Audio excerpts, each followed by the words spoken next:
Yo, what's going on, y'all? It's your boy Footsdaking. As always, thank you guys for liking, sharing, subscribing. I'm on the baby mic. I got my Shure. It's acting goofy. I don't know what's going on. I got to figure some things out. I'm just getting back, so my setup's all quirky. I'm just getting back in the lab, so you guys bear with me. Hopefully, you guys can hear. I want to make sure that you guys get the best quality audio, everything from me. Now, we got a little bit of breaking news. Breaking news, breaking news. The Cowboys have hired an offensive coordinator, Clay Adams. I'm very, very excited about this hiring. I think that it makes a lot of sense for the Cowboys. And some of what we're seeing Brian Schottenheimer do, it's selling me. They could be 0-16 next year, then I'll be unsold. But they're talking the talk, they're walking the walk. You go get Matt Eberflus, you go get Brian Schottenheimer, you go get Aaron, the D line coach from the Jets, you bring back Linda Wells. Like the staff is staffing. You're making it make sense. And I'll be honest with you, that's all we can do right now is try to make this situation make sense. Right now, I love this hire. The Cardinals were a great rushing team. I mean, you could just think back to when they played us. You don't even need the advanced metrics. You could think back to when the Cowboys played us. You can also talk about how they've been third in rushing, excuse me, behind Baltimore and Philly the last 2 years, EPA per play.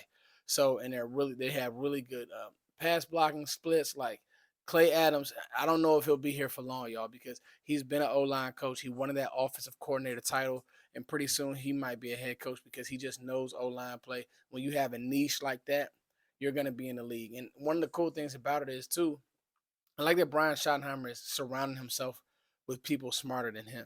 Like you can't be the smartest in the room. The Cowboys say they want to run the ball. Well, now they're acting on that, and I think that's really cool. All right, let's talk about this report that came out that the Cowboys are trying to build around CeeDee Lamb in the first and second round. I love it. Like Tony Pauline reporting, he said the Cowboys are expected to target a receiver in the first or second round. Guess what? That's music to my ears. I think that the Cowboys have to be proactive in that way. And I got a few names for you guys. Just getting back from the Senior Bowl, I got a couple names for you guys in the first round. Then I got a few names for you guys in the second round. And you guys know that I've been doing player prospect breakdowns. I've been doing all that type of stuff. But I just wanted to talk to you guys about who schematically would make sense with CeeDee Lamb and why, and kind of ranking that. But before I do, I just want to say this video is brought to you guys by BetUS. BetUS has all your betting needs. The Super Bowl, the playoffs are over, but the Super Bowl, college basketball is picking up. NBA is on full tilt, and any player prop you could think of. How long is the halftime show going to go? I mean, I don't anything that you could think of. BetUS has it. BetUS, BetUS. Thank you so much. Now, I also want to do this. I want to give my condolences and I want to just pray for the families of those who lost their life in that flight coming back to DC. Listen, I live in the DMV. I was in Baltimore I just flew into Baltimore today. I live in the DMV area, PG County. Like, bro, that's scary. You know, that's very scary. So that could have been anybody's kids. That could have been my kid. You know what I mean? So I fly all the time. It's just you never know. So I would be remiss if I didn't do that. Now, let's talk about a few names, guys, because when you talk about the Cowboys needing to pair somebody with CeeDee Lamb, it's real.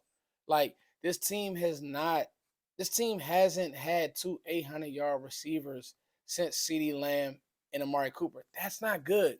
It's not good enough. Love Brandon Cooks. I think great mentor, all that. Not good enough. Love Jalen Tolbert. He's probably a 3 at best. Came on late in the year, but he's a 3 at best. We need a guy. And you can get a guy and a running back. You can flop it however you want to do it, but you can't do it in this class.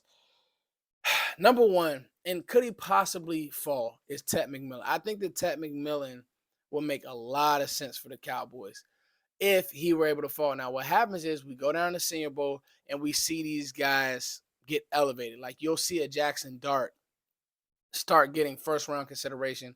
And by the end of the process, he'll probably end up in the first 10. You love that because a guy like Ted McMillan, who can win on the outside, how does he help CD? He can win on the outside. He can win down the field. He can win in the middle of the field. That's how he helps CD. CD can work the slot, work a lesser corner. And if you're going to shade help to CD, then you got Tet one-on-one with a lesser corner. I think that Tet wins. He plays big. If he were able to fall to you, I think you turn the card in.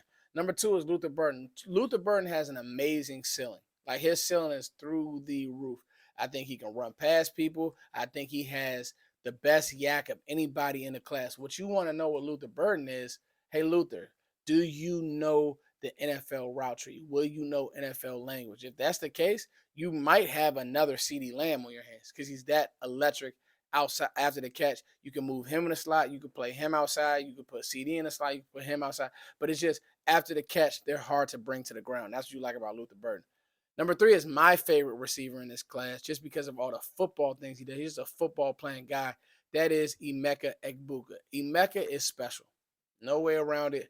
Emeka has receiving chops. And I think that if you bring in Emeka Egbuka, day one, he's going to know how to line up, how to block on the edge, how to insert in the run game as a blocker, how to eat up space. He does a great job in grass on digs and certain things like that. That's who he is. So I would love him. I think he just does receiver things probably better than both of these guys, but they have higher ceilings. And then the wild card, I don't know if he would be at 12, but I definitely don't see him getting to 44. That's Matthew Golden because he has that Antonio Brown vibe to him. Catches everything, runs every route great.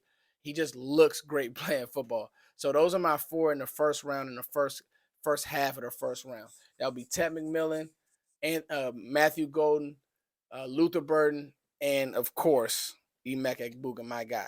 And then 4 guys that I just want you all to keep an eye on because I got to be honest with you. When you talk about this second round, people are going to say, well, this receiver class isn't as good as last year. It's not. I'll be honest with you. I mean, you got a Lad McConkey, 1,000-yard receiver. You got him in the second round. The Chargers got him as an absolute steal. But there are guys, especially guys that I saw at the Senior Bowl this week, a guy like Jaden Higgins, Jalen Royals, Tez Johnson. Trey Harris wasn't at the Senior Bowl, but like those 3, I saw enough that it makes sense, especially schematic. Let's talk about Jaden Higgins. Big body, over the middle, contested catches, down the field. Michael Gallup, not going to run away from you, but is good enough, has enough separation. He would sit on that outside, and Ceedee Lamb will work the slot. You talk about Jalen Royals. Jalen Royals could do both. He's kind of that poor man's Emeka. He's not quite as big as Emeka height-wise, but he plays really big. Huge lower half, big old calves, break tackles, run after the catch. He does all that. The one thing you want to know about Jalen Royals is, what is his vibe going to be like when he plays against better competition? And then the all-star of the week for me was Tez Johnson. He blew open the Senior Bowl. Could not be guarded. Was a demon after the catch. Was a demon in space. People are going to say, well, you already have that in Kevontae Turpin. Nah, Kevontae Turpin didn't have these type of receiver chops. He has real receiver chops. It's scary. And you saw it in the Penn State game. I mean, he almost came back and won that game for them. So these 4 guys, and then Trey Harris, I just like the way he gets vertical and how big he plays vertical. You just, with him as the route running, I would like to see more route running, but it's not bad. It's just, it could be better. So with these 4 guys, I think that you can still get a guy in the second round that can help you. It's just about how do you make it make sense. I wish Savion Williams went to the Senior Bowl. I think he hurt himself by not going to the Senior Bowl because go compete. Like, let's go compete, Savion. He didn't do that. I think he hurt himself. But for me, I think that I love the way, first of all, this offense is being talked about. I love the reports that I'm hearing that the Cowboys are going to attack offense. I think they are going to run the ball. But when you do run the ball, you need to have 2 alphas on the edge that can win for you, i.e. Philly. I think that Dak Prescott is a much better passer than Jalen Hurts. But to have those security blankets on the edge when teams want to load the box, I love it. All right, guys, it's your boy Footsdaking as always. Thank you all for liking, sharing, and subscribing. I'm sorry I got the puny mic today. Hopefully it didn't sound too bad. All right, love you all. Peace.